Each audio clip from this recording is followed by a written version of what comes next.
Pre-capitalist economic formations. Part 1. One of the prerequisites of wage labor and one of the historic conditions for capital is free labor and the exchange of free labor against money in order to reproduce money and to convert it into values in order to be consumed by money, not as use value for enjoyment, but as use value for money. Another prerequisite is the separation of free labor from the objective conditions of its realization, from the means and material of labor. This means, above all, that the worker must be separated from the land, which functions as a natural laboratory. This means the dissolution of both free petty land ownership and of communal landed property, based on the Oriental commune.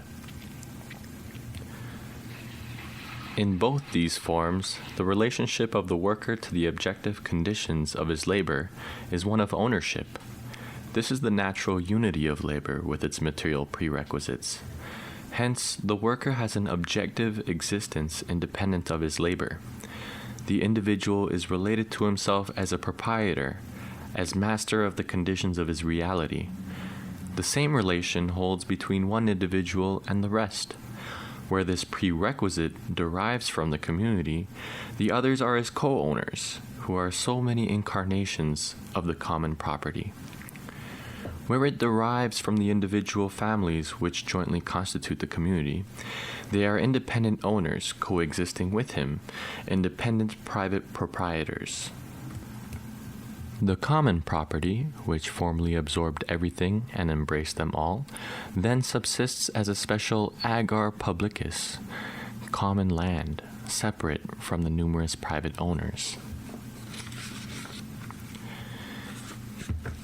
In both cases, individuals behave not as laborers, but as owners and as members of a community who also labor.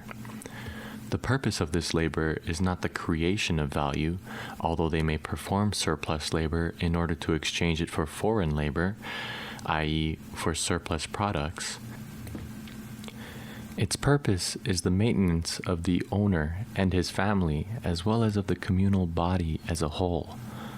The establishment of the individual as a worker, stripped of all qualities except this one, is itself a product of history.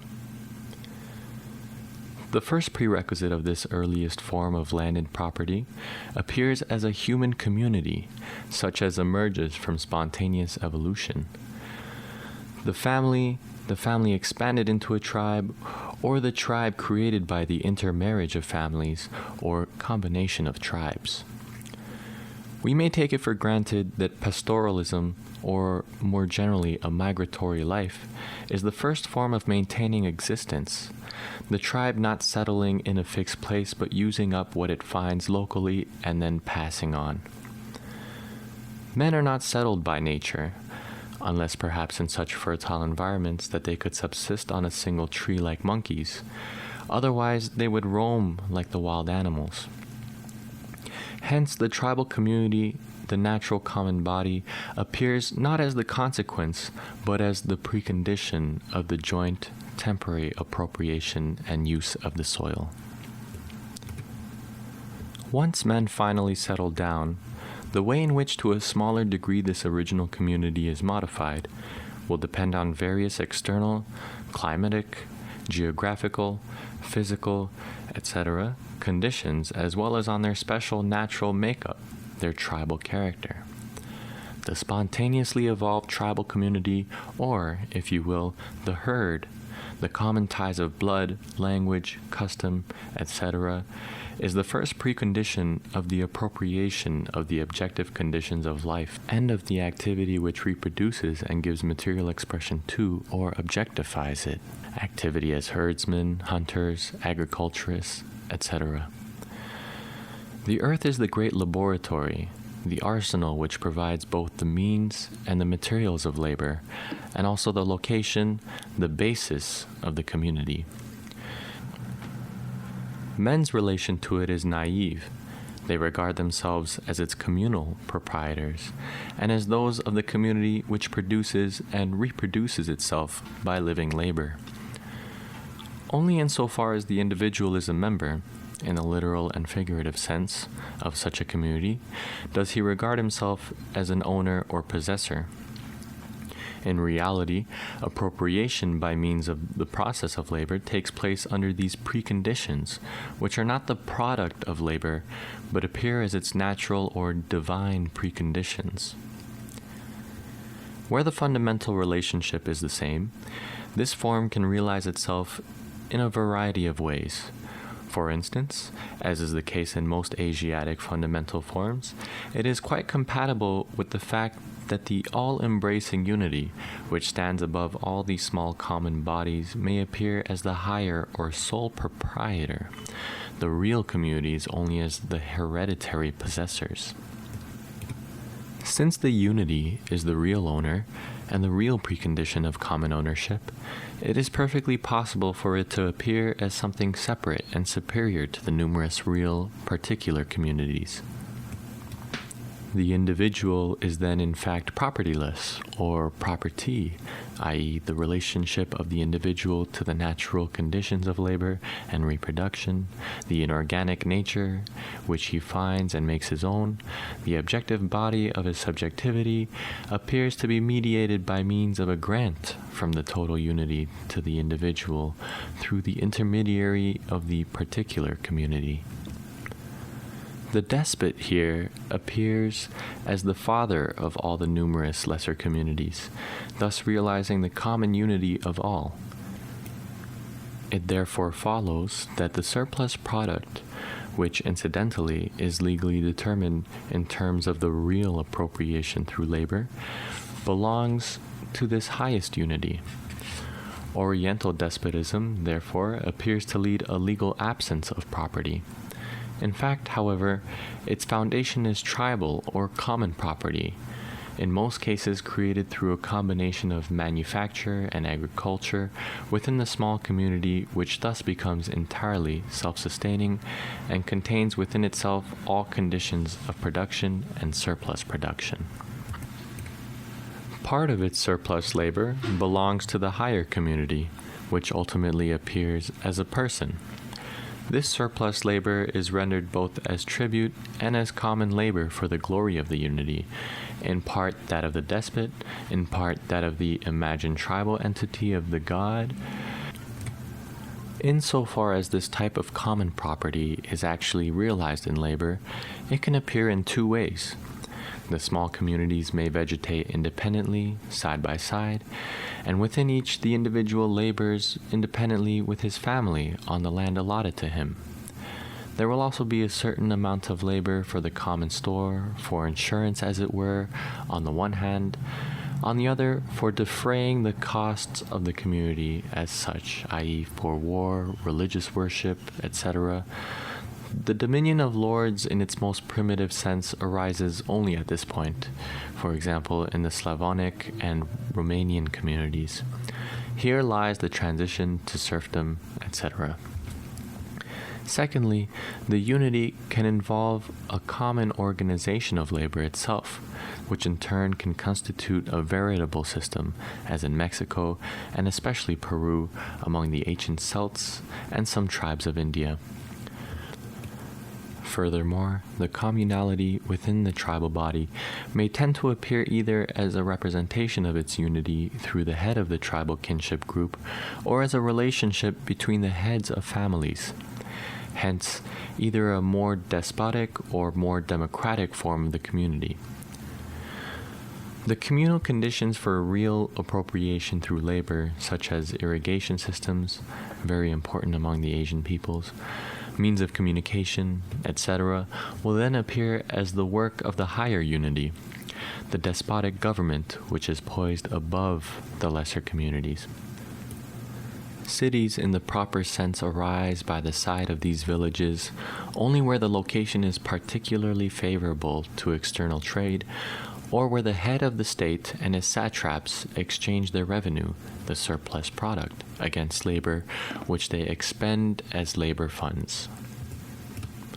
The second form of property has, like the first, given rise to substantial variations, local, historical, etc., It is the product of a more dynamic historical life, of the fate and modification of the original tribes.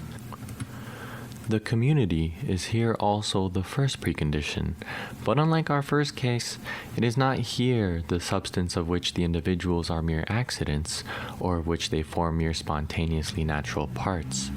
The basis here is not the land, but the city as already created seat, center, of the rural population, landowners. The cultivated area appears as the territory of the city, not, as in the other case, the village as a mere appendage to the land. However great the obstacles the land may put in the way of those who till it and really appropriate it, it is not difficult to establish a relationship with it as the inorganic nature of the living individual, as his workshop, his means of labor, the object of his labor, and the means of subsistence of the subject. The difficulties encountered by the organized community can arise only from other communities which have either already occupied the land or disturbed the community in its occupation of it. War is therefore the great all-embracing task, the great communal labor, and it is required either for the occupation of the objective conditions for living existence or for the protection and perpetuation of such occupation. The community consisting of kinship groups is therefore, in the first instance, organized on military lines as a warlike military force, and this is one of the conditions of its existence as a proprietor. Concentration of settlement in the city is the foundation of this warlike organization. The nature of tribal structure leads to the differentiation of kinship groups into higher and lower, and this social differentiation is developed further by the mixing of conquering and conquered tribes, etc. Common land, as state property, agar publicus, is here separate from private property. The property of the individual, unlike our first case, is here not direct communal property, where the individual is not an owner in separation from the community, but rather its occupier.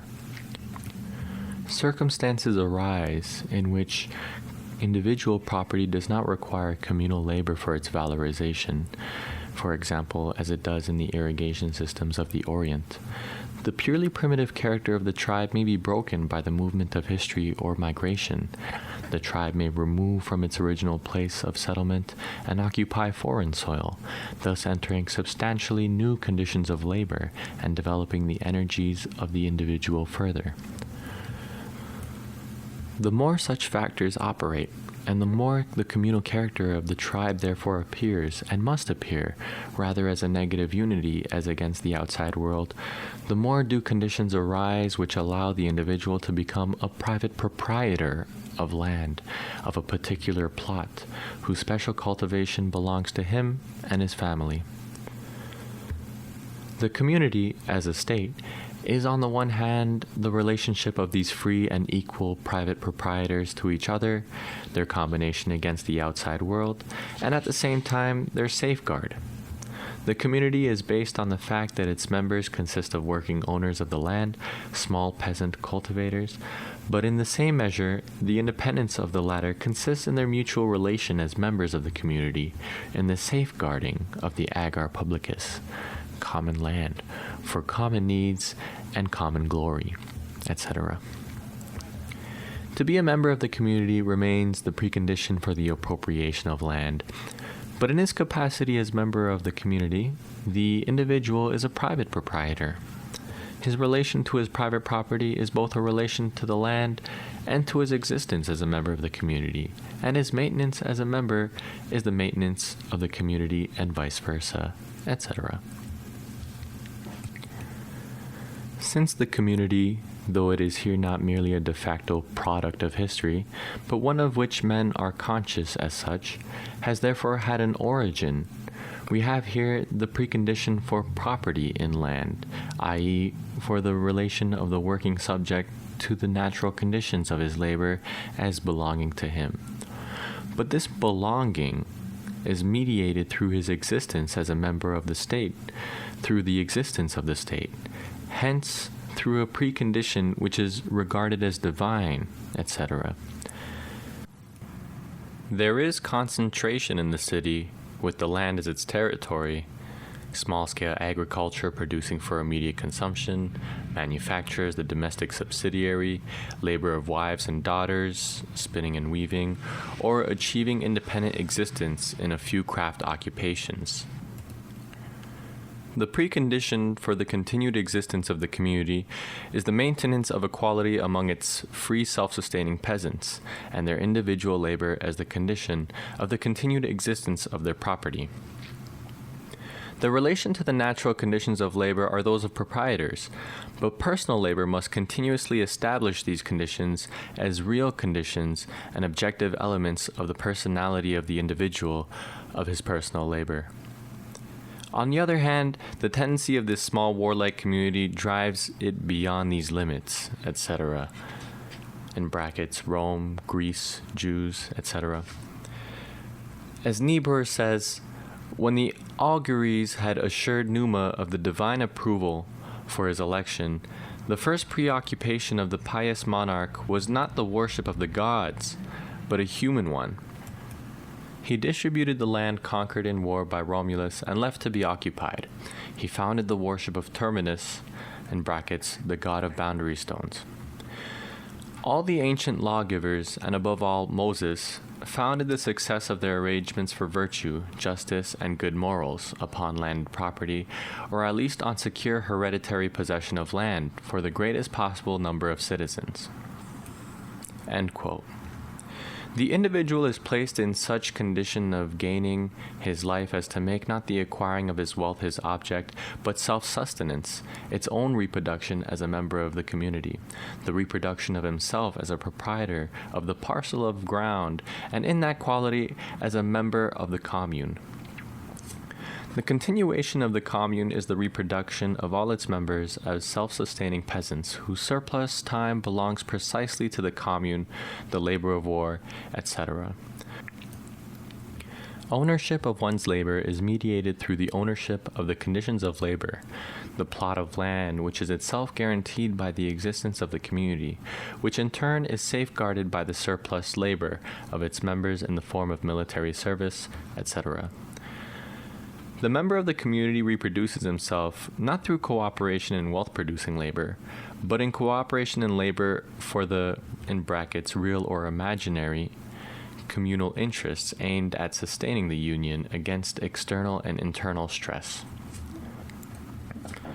Property formally belongs to the Roman citizen. The private owner of land is such only by virtue of being Roman, but any Roman is also a private landowner. Another form of the property of working individuals, self-sustaining members of the community, in the natural conditions of their labor, is the Germanic. Here, the member of the community as such is not, as in the specifically Oriental form, co-owner of the communal property, in brackets, where property exists only as communal property. The individual member as such is only the possessor of a particular part of it, hereditary or not, for any fraction of property belongs to no member for himself, but only as the direct part of the community, consequently as someone in direct unity with the community and not as distinct from it. The individual is therefore only a possessor. What exists is only communal property and private possession.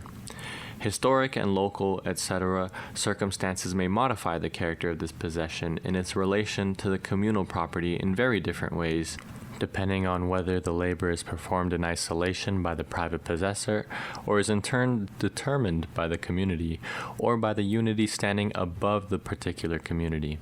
End bracket. Neither is the land in the Germanic community occupied by the community as in the Roman, Greek, in brief, the ancient classical form as Roman land in classical antiquity. Part of it remains with the community as such, as distinct from the members, agar publicus, in brackets, common land, in its various forms. The remainder is distributed, each plot of land being Roman by virtue of the fact that it is the private property, the domain of a Roman, the share of the laboratory which is his. Conversely, he is Roman only insofar as he possesses the sovereign right over part of the Roman soil. In antiquity, urban crafts and trade were held in low, but agriculture in high esteem. In the Middle Ages, their status was reversed. The right to use of common land by possession originally belonged to the patricians, who later granted it to their clients. The assignment of property out of the ager publicus belonged exclusively to the plebeians. All assignments in favor of plebeians and compensation for a share in the common land. Landed property in the strict sense, if we accept the area surrounding the city wall, was originally in the hands of only the plebeians, in brackets, rural communities subsequently absorbed. Essence of the Roman plebs as a totality of agriculturalists, as described in their Quiritian citizen property. The ancients unanimously commended farming as the activity proper to freemen, the school for soldiers. The ancient stock of the nation is preserved in it. It changes in the towns where foreign merchants and artisans settle, as the natives migrate there, attracted by the hope of gain. Wherever there is slavery, the freedman seeks his subsistence in such activities, often accumulating wealth. Hence, in antiquity, such occupations were generally in their hands, and therefore unsuitable for citizens. Hence the view that the admission of craftsmen to full citizenship was a hazardous procedure. The Greeks, as a rule, excluded them from it. In quotations, no Roman was permitted to lead the life of a petty trader or craftsman, end quotation. The ancients had no conception of guild pride and dignity, as in medieval urban history, and even there, the military spirit declined as the guilds vanquished the aristocratic lineages, and was finally extinguished, as, consequently, also the respect in which the city was held outside and its freedom. The tribes of the ancient states were constituted in one of two ways, either by kinship or by locality. Kinship tribes historically precede locality tribes, and are almost everywhere displaced by them. Their most extreme and rigid form is the institution of castes, separated from one another, without the right of intermarriage, with quite different status, each with its exclusive, unchangeable occupation. The locality tribes originally corresponded to a division of the area into districts and villages, so that in Attica, under Cleisthenes, any man settled in a village was registered as a Thermotis, in brackets villager, of that village, and as a member of the Phili, in brackets tribe, of the area to which the village belonged.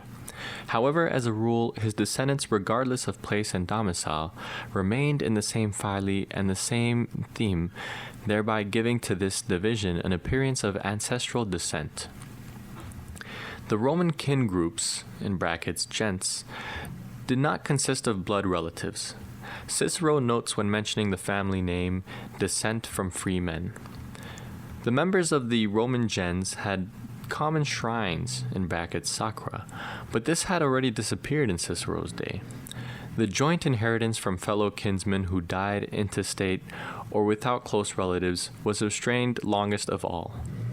In most ancient times, members of the gens had the obligation to assist fellow kinsmen in need of assistance to bear unusual burdens. In brackets, this occurs universally among the Germans and persisted longest among the Dithmarschen. The gens, a sort of guild, a more general organization than that of kin groups, did not exist in the ancient world. Thus, among the Gaels, the aristocratic Campbells and their vassals constitute a clan.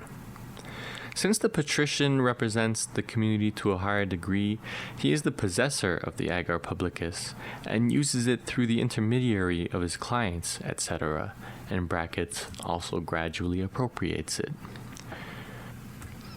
The Germanic community is not concentrated in the city.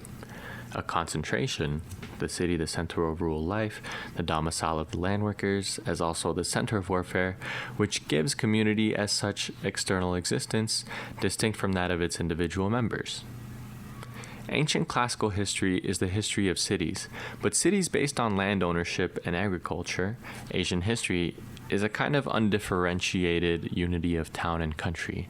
In brackets, the large city, properly speaking, must be regarded merely as a princely camp superimposed on the real economic structure.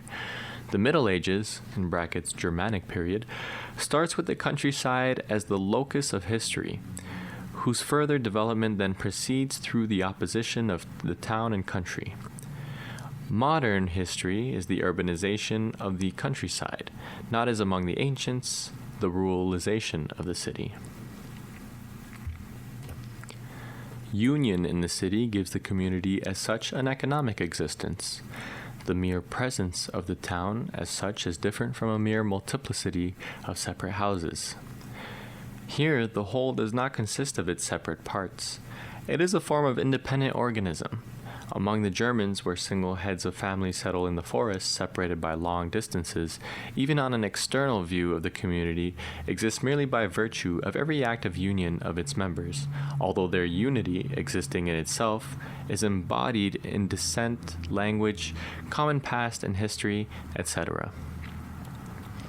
The community, therefore, appears as an association, not as a union, as an agreement whose independent subjects are the landowners, and not as a unity. In fact, therefore, the community has no existence as a state, a political entity as among the ancients, because it has no existence as a city. If the community is to enter upon real existence, the free landowners must hold an assembly, whereas, for example, in Rome it exists apart from such assemblies in the presence of the city itself and the officials placed at its head, etc. True, the ager publicus, the common land or people's land, occurs among the Germans also as distinct from the property of individuals. It consists of hunting grounds, common pastures or woodlands, etc., as that part of the land which cannot be partitioned if it is to serve as a means of production in this specific form. However, unlike the Roman case, the ager publicus does not appear as the particular economic being of the state by the side of the private owners who are, properly speaking, private proprietors as such insofar as they have been excluded from or deprived of the use of the ager publicus, like the plebeians. The ager publicus rather appears as a mere supplement to individual property among the Germans, and figures as property only insofar as it is defended against hostile tribes as the common property of one tribe. The property of the individual does not appear mediated through the community, but the existence of the community and of communal property as mediated through, i.e., as a mutual relation of, the independent subjects. At bottom, every individual household contains an entire economy, forming as it does an independent center of production, in brackets, manufacture merely the domestic subsidiary labor of the women, etc. In classical antiquity, the city with its attached territory formed the economic whole. In the Germanic world, the individual home, which itself appears merely as a point in the land belonging to it.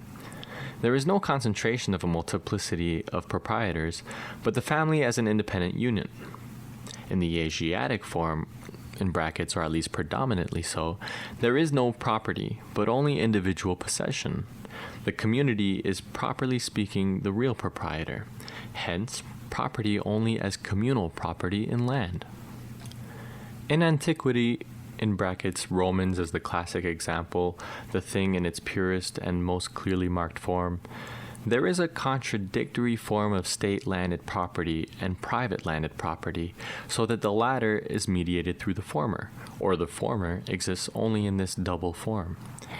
The private landed proprietor is therefore simultaneously an urban citizen.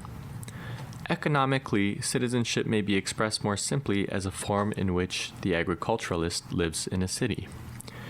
In the Germanic form, the agriculturalist is not a citizen, i.e., not an inhabitant of cities, but its foundation is the isolated, independent family settlement, guaranteed by means of its association with other such settlements by men of the same tribe, and their occasional assembly for purposes of war, religion, the settlement of legal disputes, etc., which establishes their mutual surety. Individual landed property does not here appear as a contradictory form of communal landed property, nor is mediated by the community, but the other way around. The community exists only in the mutual relation of the individual landowners as such. Communal property as such appears only as a communal accessory to the individual kin settlements and land appropriations. The community is neither the substance, of which the individual appears merely as the accident, nor is it the general, which exists and has being as such in men's minds, and in the reality of the city and its urban requirements, distinct from the separate economic being of its members. It is rather, on the one hand, the common element in language, blood, etc., which is the premise of the individual proprietor. But on the other hand, it has real being only in its actual assembly for communal purposes, and, insofar as it has a separate economic existence, in the communally used hunting grounds, pastures, etc., it is used thus by every individual proprietor as such, and not in his capacity as the representative of the state, as in Rome. It is genuinely the common property of the individual owners, and not of the union of owners, possessing an existence of its own in the city, distinct from that of the individual members. The crucial point here is this. In all these forms, where landed property and agriculture form the basis of the economic order, and consequently the economic object is the production of use values, i.e. the reproduction of the individual in certain definite relationships to his community, of which it forms the basis, we find the following elements. Number 1. Appropriation of the natural conditions of labor, of the earth as the original instrument of labor, both laboratory and repository of its raw materials.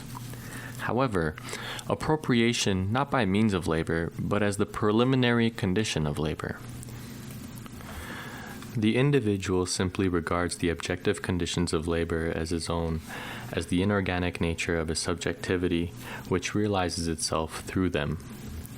The chief objective condition of labor itself appears not as the product of labor, but occurs as nature. On the one hand, we have the living individual, on the other, the earth, as the objective condition of his reproduction. Number 2. The attitude to the land, to the earth as the property of the working individual, means that a man appears from the start as something more than the abstraction of the working individual, but has an objective mode of condition in his ownership of the earth, which is antecedent to his activity, and does not appear as its mere consequence, and is as much a precondition of his activity as his skin, his senses, for whole skin and sense organs are also developed, reproduced, etc. in the process of life. They are also presupposed by it. What immediately mediates this attitude is the more or less naturally evolved, more or less historically evolved, and modified existence of the individual as a member of a community, his primitive existence as part of a tribe, etc. An isolated individual could no more possess property in land than he could speak. At most, he could live off it as a source of supply, like the animals. The relation to the soil as property always arises through the peaceful or violent occupation of the land by the tribe or the community in some more or less primitive or already historically developed form. The individual here can never appear in the total isolation of the mere free laborer. If the objective conditions of his labor are presumed to belong to him, he himself is subjectively presumed to belong to a community which mediates his relationship to the objective conditions of labor. Conversely, the real existence of the community is determined by the specific form of its ownership of the objective conditions of labor. The property mediated by its existence in a community may appear as communal property, which gives the individual only possession and no private property in the soil, or else it may appear in the dual form of state and private property, which coexist side by side, but in such a way as to make the former the precondition of the latter, so that only the citizen is and must be a private proprietor, while on the other hand his property, qua citizen, also has a separate existence. Lastly, communal property may appear merely as a supplement to private property, which in this case forms the basis. In this case, the community has no existence except in the assembly of its members and in their association for common purposes. These different forms of relationship of communal tribal members to the tribal land, to the earth upon which it has settled, depend partly on the natural character of the tribe, partly on the economic conditions in which the tribe really exercises its ownership of the land, i.e., appropriates its fruits by means of labor. And this in turn will depend on the climate, the physical properties of the soil, the physically conditioned mode of its utilization, the relationships to hostile or neighboring tribes, and such modifications are introduced by migrations, historical events, etc. If the community as such is to continue in the old way, the reproduction of its members under the objective conditions already assumed as given is necessary. Production itself, the advance of population, which also falls under the head of production, in time necessarily eliminates these conditions, destroying instead of reproducing them, etc. And as this occurs, the community decays and dies, together with the property relations on which it was based. The Asiatic form necessarily survives longest and most stubbornly. This is due to the fundamental principle on which it is based, that is, that the individual does not become independent of the community, that the circle of production is self-sustaining, unity of agriculture and craft manufacture, etc. If the individual changes his relation to the community, he modifies and undermines both the community and the economic premise. Conversely, the modification of this economic premise, produced by its own dialectic, pauperization, etc. Note especially the influence of warfare and conquest. While, for example, in Rome, this is an essential part of the economic conditions of the community itself, it breaks the real bond on which the community rests. In all these forms, the basis of evolution is the reproduction of relations between individual and community assumed as given. They may be more or less primitive, more or less the result of history, but fixed into tradition and a definite predetermined objective existence, both as regards the relation to the condition of labor and the relation between one man and his co-workers, fellow tribesmen, etc. Such evolution is therefore from the outset limited, but once the limits are transcended, decay and disintegration ensue. Evolution of slavery, concentration of landed property, exchange, a monetary economy, conquest, etc., as among the Romans. All these appeared nevertheless up to a point to be compatible with the base, and merely innocent extensions of it, or else mere abuses arising from it. Considerable developments are thus possible within a given sphere. Individuals may appear to be great, but free and full development of individual or society is inconceivable here, for such evolution stands in contradiction to the original relationship. Among the ancients, we discover no single inquiry as to which form of landed property, etc., is the most productive, which creates maximum wealth. Wealth does not appear as the aim of production, although Cato may well investigate the most profitable cultivation of fields, or Brutus may even lend money at the most favorable rate of interest. The inquiry is always about what kind of property creates the best citizens. Wealth as an end in itself appears only among a few trading peoples, monopolists of the carrying trade, who live in the pores of the ancient world like the Jews in medieval society. Wealth is on the one hand a thing, realized in things, in material products as against man as a subject. On the other hand, in its capacity as a value, it is the mere right to command other people's labor, not for the purpose of dominion, but of private enjoyment, etc. In all its forms, it appears in the form of objects, whether of things or of relationships by means of things, which lie outside of, and as it were accidentally beside, the individual. Thus the ancient conception in which man always appears, in however narrowly national, religious, or political a definition, as the aim of production, seems very much more exalted than the modern world, in which production is the aim of man and wealth the aim of production. In fact, however, when the narrow bourgeois form has been peeled away, what is wealth if not the universality of needs, capacities, enjoyments, productive powers, etc., of individuals produced in universal exchange? What, if not the full development of human control over the forces of nature, those of his own nature, as well as those of so-called nature? What, if not the absolute elaboration of his creative dispositions without any preconditions other than the antecedent historical evolution, which makes the totality of this evolution, i.e., the evolution of all human powers as such, unmeasured by any previously established yardstick, an end in itself? What is this if not a situation where man does not reproduce himself in any determined form, but produces his totality? Where he does not seek to remain something formed by the past, but is in the absolute movement of becoming. In bourgeois political economy, and in the epoch of production to which it corresponds, this complete elaboration of what lies within man appears as the total alienation and the destruction of all fixed, one-sided purposes, as the sacrifice of the end in itself to a wholly external compulsion. Hence, in one way, the childlike world of the ancients appears to be superior, and this is so insofar as we seek for closed shape, form, and established limitation. The ancients provide a narrow satisfaction, whereas the modern world leaves us unsatisfied, or, where it appears to be satisfied with itself, is vulgar and mean.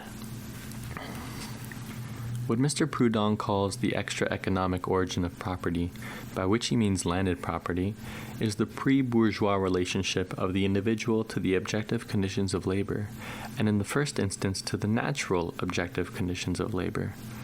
For, just as the working subject is a natural individual, a natural being, so the first objective condition of his labor appears as nature, earth, as an inorganic body.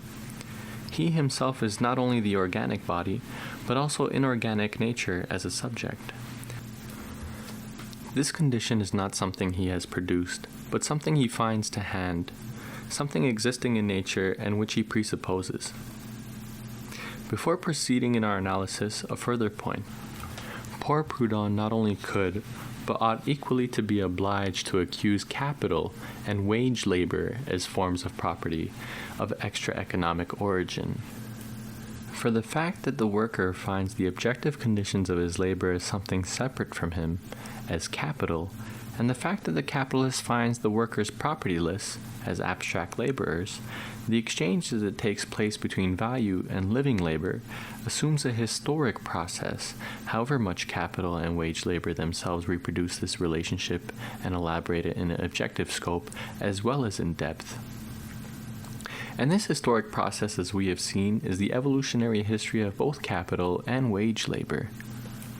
In other words, the extra-economic origin of property merely means the historic origin of the bourgeois economy, of the forms of production to which the categories of political economy give theoretical or ideal expression. But to claim that pre-bourgeois history and each phase of it has its own economy and an economic base of its movement is at bottom merely to state the tautology that human life has always rested on some kind of production, social production, whose relations are precisely what we call economic relations. The original conditions of production cannot initially be themselves produced. They are not the results of production. Instead of original conditions of production, we might also say, for if this reproduction appears on one hand as the appropriation of the objects by the subjects, it equally appears on the other as the molding, the subjection of the objects by and to a subjective purpose, the transformation of the objects into results and repositories of subjective activity. What requires explanation is not the unity of living and active human beings with the natural inorganic conditions of their metabolism with nature and therefore their appropriation of nature, nor is this the result of a historic process.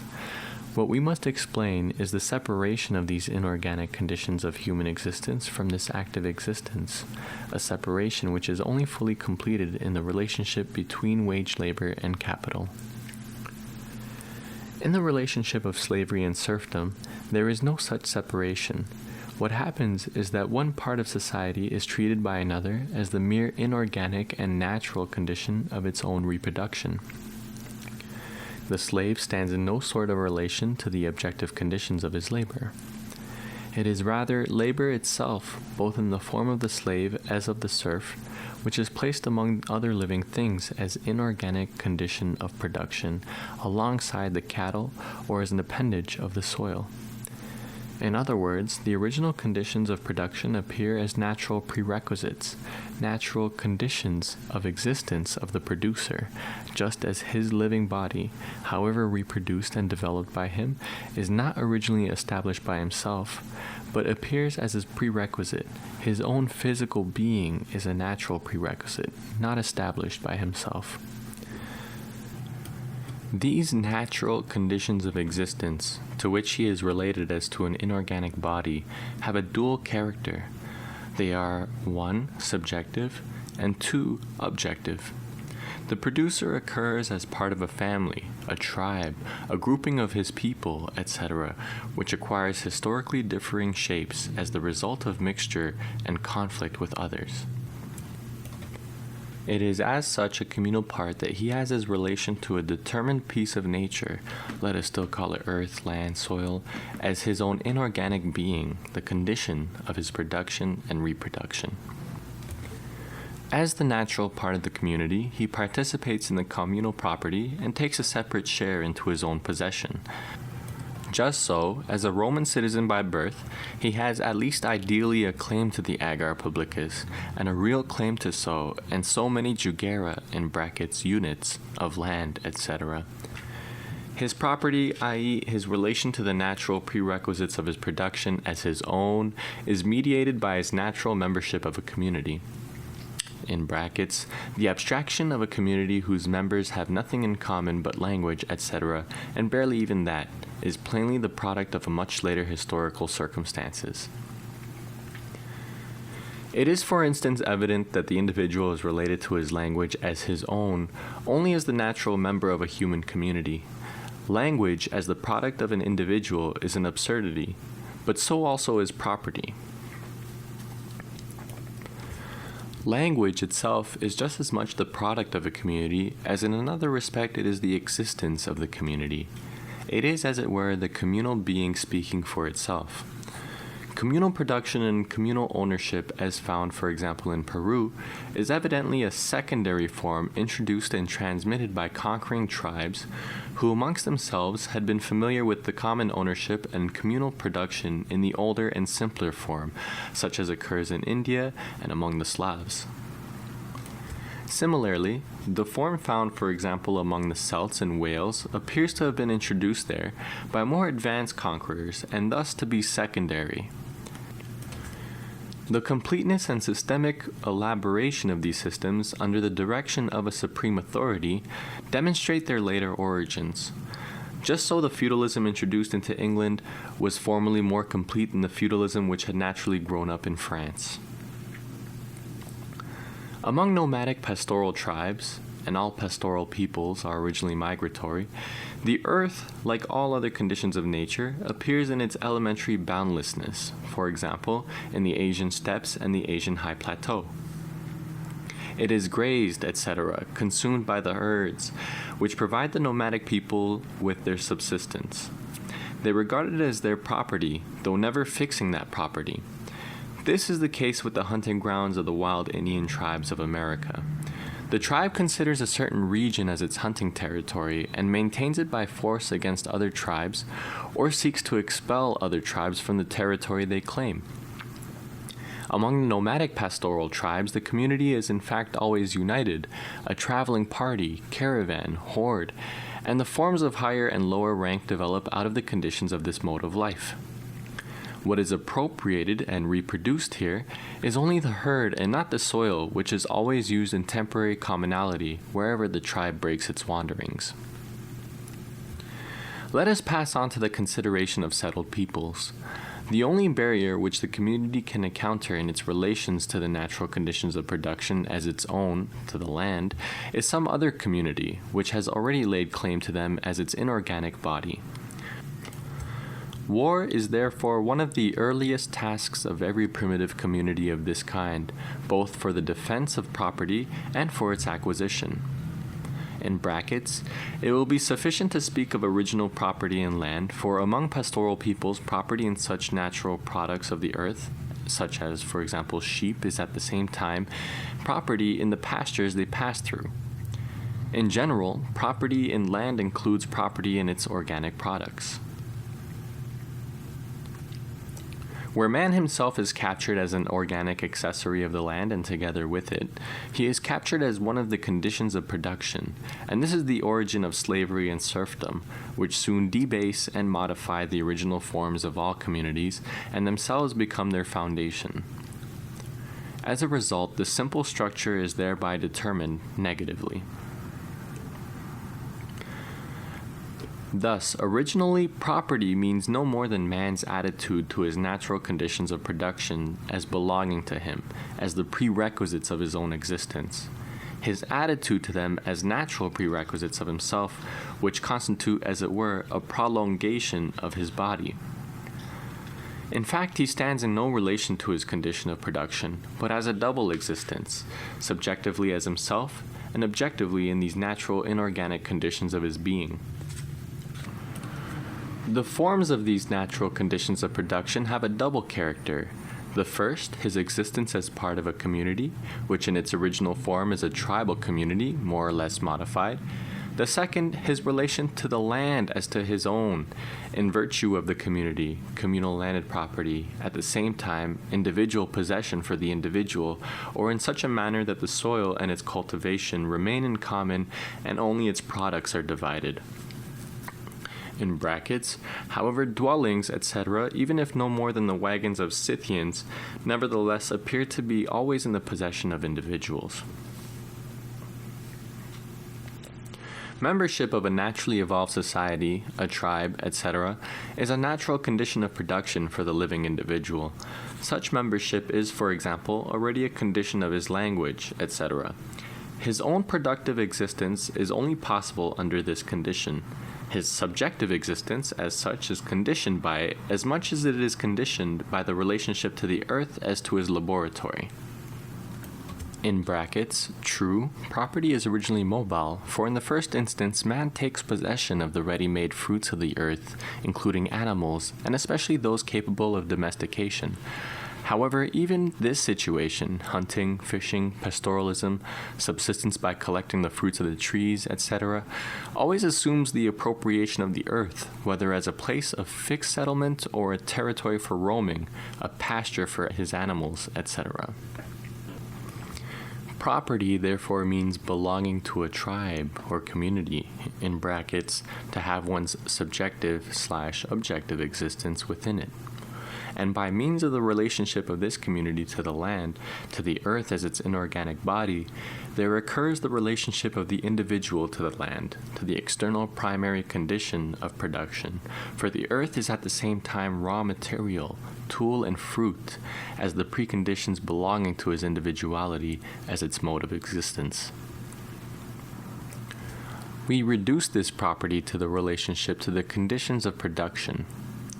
Why not to those of consumption, since originally the act of producing by the individual is confined to the reproduction of his own body through the appropriation of ready-made objects prepared by nature for consumption. But even where these have merely to be found and discovered, effort, labor, as in hunting, fishing, the care of flocks, and the production, i.e. the development of certain capacities by the subject, are soon required. Moreover, conditions in which man need merely reach out for what is already available, without any tools, i.e. without products of labor already designed for production, etc., are very transitory and can nowhere be regarded as normal, not even as normal in the most primitive state. In addition, the original conditions of production automatically include matter directly consumable without labor, such as fruit, animals, etc. Consequently, the fund of consumption itself appears as a part of the original fund of production. The fundamental condition of property based on tribalism, in brackets, which is originally found out of the community, is to be a member of the tribe. Consequently, a tribe conquered and subjugated by another becomes propertyless and part of the inorganic conditions of the conquering tribe's reproduction, which that community regards as its own. Slavery and serfdom are therefore simply further developments of property based on tribalism. They necessarily modify all its forms. This they are at least able to do in the Asiatic form. In the self-sustaining unity of manufactures and agriculture on which this form is based, conquest is not so essential a condition as where landed property, agriculture, predominate exclusively. On the other hand, since the individual in this form never becomes an owner, but only a possessor, he is at bottom himself the property, the slave of that which embodies the unity of the community. Here, slavery neither puts an end to the conditions of labor, nor does it modify the essential relationship. It is therefore now evident that, insofar as property is merely a conscious attitude to the condition of production as to one's own, an attitude established by the community for the individual, proclaimed and guaranteed as law, insofar as the existence of the producer therefore appears as an existence within the objective conditions belonging to him, it is realized only through production. Actual appropriation takes place not through the relationship to these conditions as expressed in thought, but through the active real relationship to them, in the process of positing them as the condition of man's subjective activity. But this also clearly means that these conditions change. What makes a region of the earth into a hunting ground is being hunted over by tribes. What turns the soil into a prolongation of the body of the individual is agriculture. Once the city of Rome had been built and its surrounding land cultivated by its citizens, the conditions of the community were different from what they had been before. The object of all these communities is preservation, i.e., the production of the individuals which constitute them as proprietors, i.e., in the same objective mode of existence, which also forms the relationship of the members to each other, and therefore forms the community itself. But this reproduction is at the same time necessarily new production, and the destruction of the old form. For instance, where each individual is supposed to possess so many acres of land, the mere increase in population constitutes an obstacle. If this is to be overcome, colonization will develop, and this necessitates war of conquest. This leads to slavery, etc., also, for example, the enlargement of the agar publicus, and hence to the rise of the patricians who represent the community, etc. Thus, the preservation of the ancient community implies the destruction of the conditions upon which it rests and turns into its opposite. Suppose, for instance, that productivity could be increased without increase in territory, by means of a development of the forces of production, in brackets, which in agriculture, a most traditional occupation, are the slowest of all. This would imply new methods and combinations of labor, the high proportion of the day which would then have to be devoted to agriculture, etc., and once again, the old economic conditions of the community would cease to operate. The act of reproduction itself changes not only the objective conditions, for example, transforming the village into town, the wilderness into agricultural clearings, etc., but the producers change with it, by the emergence of new qualities, by transforming and developing themselves in production, forming new powers and new conception, new modes of intercourse, new needs, and new speech. The more traditional the mode of production itself, i.e., the more the real process of appropriation remains the same, the more unchanging will the ancient forms of property be, and therefore also the community as a whole. In brackets, note that the traditional mode persists for a long time in agriculture, and even longer in the Oriental combination of agriculture and manufacture. Where the members of the community have already acquired separate existence as private proprietors from their collective existence as an urban community and owners of the urban territory, conditions already arise which allow the individual to lose his property, i.e., the double relationship which makes him both a citizen with equal status, a member of the community, and a proprietor. In the Oriental form, this loss is hardly possible, except as a result of entirely external influences, for the individual member of the community never establishes so independent a relationship to it as to enable him to lose his objective economic tie with it. He is firmly rooted. This is also an aspect of the union of manufacture and agriculture of town, in this instance the village and country.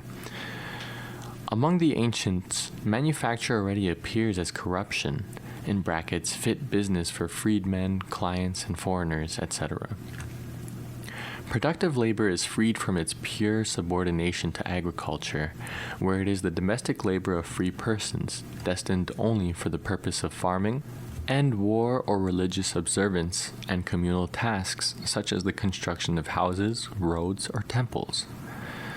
This development, which necessarily arises from intercourse with foreigners, from slaves, the desire to exchange a surplus product, etc., dissolves the mode of production upon which the community rests, and with it, the objectively individual man, i.e., the individual determined as a Greek, a Roman, etc. Exchange has the same effect, and so has indebtedness, etc. We have an original unity between a specific form of community or tribal unit and the property and nature connected with it, or the relation to the objective conditions of production as naturally existing as the objective being of the individual by means of the community. Now, this unity, which in one sense appears as the particular form of property, has its living reality in a specific mode of production itself. And this mode appears equally as the relationship of the individuals towards inorganic nature, their specific mode of labor, in brackets, which is always family labor and often communal labor. The community itself appears as the first great force of production. Special kinds of conditions of production, for example, animal husbandry, agriculture, lead to the evolution of a special mode of production and special forces of production, both objective and subjective, the latter appearing as qualities of the individuals. In the last instance, the community and the property resting upon it can be reduced to a specific stage in the development of the forces of production of the laboring subjects, to which correspond specific relations of these subjects with each other and with nature. Up to a certain point, reproduction. Thereafter, it turns into dissolution. Property, and this applies to its Asiatic, Slavonic, ancient, classical, and Germanic forms, therefore originally signifies a relation of the working or producing subject, or a subject reproducing himself, to the conditions of his production or reproduction as his own. Hence, according to the conditions of production, property will take different forms. The object of production itself is to reproduce the producer in and together with these objective conditions of his existence. This behavior as a proprietor, which is not the result but the precondition of labor, i.e., of production, assumes a specific existence of the individual as part of a tribal or communal entity, whose property he is himself up to a certain point. Slavery, serfdom, etc., where the laborer himself appears among the natural conditions of production for a third individual or community, and where property therefore is no longer the relationship of the independently laboring individual to the objective conditions of labor, is always secondary, never primary, although it is the necessary and logical result of property founded upon the community and upon labor in the community. This character of slavery does not apply to the general slavery of the Orient, which is so considered only from the European point of view. It is of course easy to imagine a powerful, physically superior person who first captures animals and then captures men in order to make them catch animals for him. In brief, one who uses man as a naturally occurring condition for his reproduction, like any other living natural thing, his own labor being exhausted in the act of domination. But such a view is stupid, though it may be correct from the point of view of a given tribal or communal entity, for it takes the isolated man as its starting point. But man is only individualized through the process of history. He originally appears as a generic being, a tribal being, a herd animal, though by no means a political animal in the political sense. Exchange itself is a major agent of this individualization. It makes the herd animal superfluous and dissolves it. Once the situation is such that man as an isolated person has relation only to himself, the means of establishing himself as an isolated individual have become what gives him his general communal character. In such a community, the objective existence of the individual as a proprietor, say a landed proprietor, is presupposed, though he is a proprietor under certain conditions which chain him to the community, or rather constitute a link in his chain. In bourgeois society, for example, the worker exists purely subjectively, without object. But the thing which confronts him has now become the true common entity which he seeks to devour and which devours him. All the forms in which the community imputes to the subjects a specific objective unity with the conditions of their production, or in which a specific subjective existence imputes the community itself as a condition of production, necessarily correspond only to a development of the forces of production which is limited both in fact and in principle. These forms are, of course, more or less naturally evolved, but at the same time also the results of a historic process. The evolution of the forces of production dissolves them, and their dissolution is itself an evolution of the human forces of production. Labor is initially undertaken on a certain basis, first primitive, then historical. Later, however, this basis or presupposition is itself cancelled or tends to disappear, having become too narrow for the development of the progressive human horde.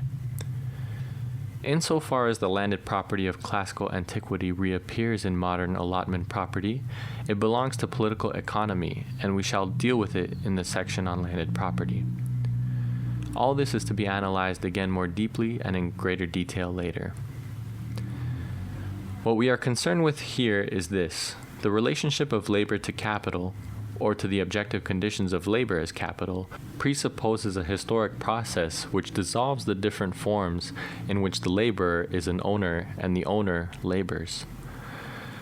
This means first and foremost, number one, a dissolution of the relation to the earth, to land or soil, as a natural condition of production which man treats as his own inorganic being, the laboratory of his forces and the domain of his will.